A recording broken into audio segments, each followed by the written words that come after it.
What is a FBAR filing? FBAR stands for Foreign Bank Account Report.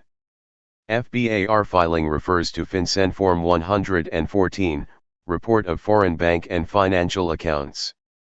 Who is required to file FBAR? FBAR filing is required for any U.S. persons who have ownership or control, for example signature authority, of foreign accounts with an aggregate value of over $10,000 in the calendar year.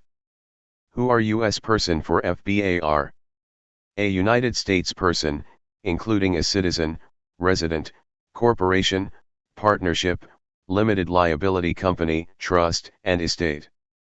What are foreign accounts required to be disclosed? The following accounts falls under FBAR filing requirement: bank, securities, financial instruments accounts. Accounts held in commingled funds, mutual funds, and the account holder holds an equity interest in the fund.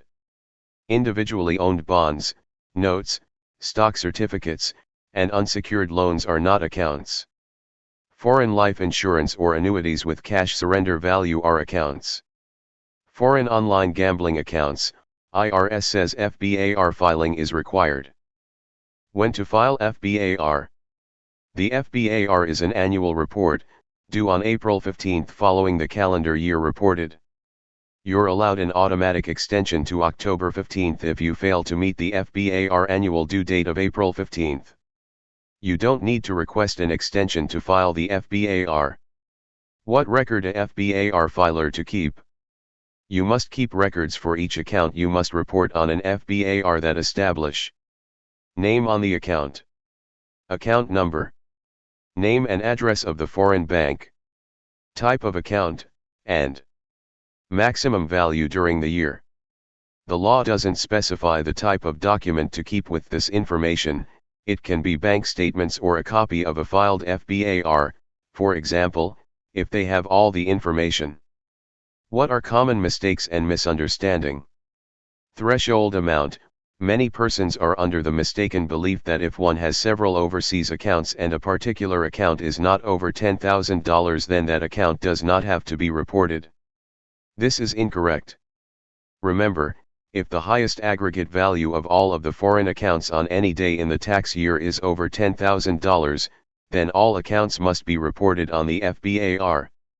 Nominee/beneficiary. Another common mistake arises when an account beneficially belongs to another person. In this case, it is often erroneously believed that the nominee does not need to report that account on an FBAR. This is incorrect. The nominee must still file the FBAR if the dollar threshold is met by the nominee. Valuation. Other mistakes involve an improper understanding about what must be disclosed on the FBAR.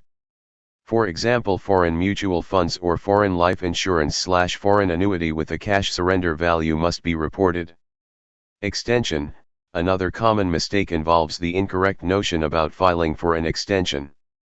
If one is to file an extension for one's U.S. income tax return, it will also extend the due date for the FBAR filing. The FBAR is completely separate from one's income tax return, and currently, it has a different due date. Schedule an appointment to discuss your tax-related issues by visiting https://surefintaxsvs.com/contact-us.